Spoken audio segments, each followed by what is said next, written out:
cannot air. BBC's fatal letter twist knife to Meg blocked Meg's film immediately as used Diana chat. Netflix did not have permission from BBC to use Princess Diana's interview with shamed journalist Martin Bashir in Harry and Meghan's bombshell docuseries. The streaming giant used 2 clips from the Panorama interview in the first episode of Harry and Meghan under the long-standing fair dealing arrangement between broadcasters, BBC has confirmed. Prince William has previously said the interview, which a damning report by Lord Dyson found to have been obtained through deceitful behaviour by Mr Bashir, should never be aired again. The BBC has vowed to never show the programme again or license it in whole or in part to other broadcaster, and says the decision to air it in the docuseries is a matter for Netflix.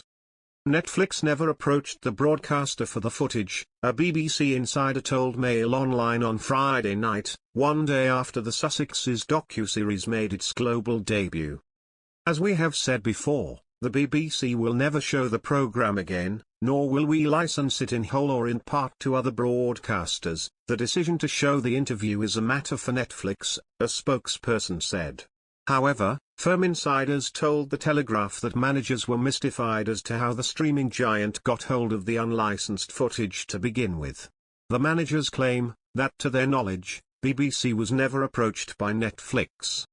A Netflix source said all the footage used in the series was cleared or approved by lawyers.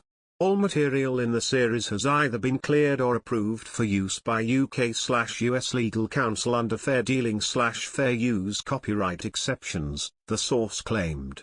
Before the Panorama clip was shown in Harry and Meghan, the Duke of Sussex, speaking about his mother's struggles with press intrusion, says, "I think she had a lived experience of how she was struggling living that life.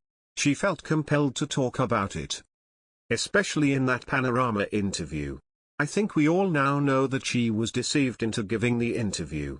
But at the same time she spoke the truth of her experience."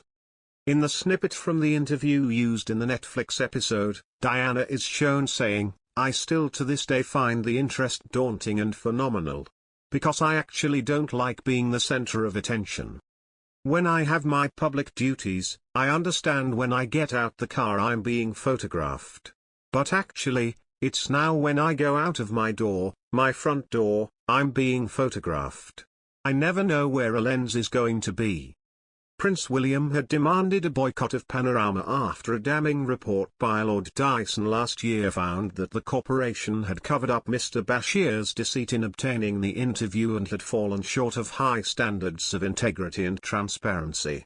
The found the BBC covered up Mr Bashir's deceit in obtaining the interview and fell short of high standards of integrity and transparency.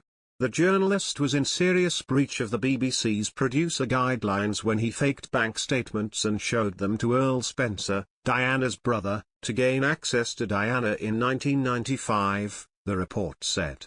In a scathing statement issued following the publication of the report, the Duke of Cambridge said, "It is my firm view that this Panorama programme holds no legitimacy and should never be aired again. It effectively established a false narrative which, for over a quarter of a century, has been commercialised by the BBC and others." In commercialised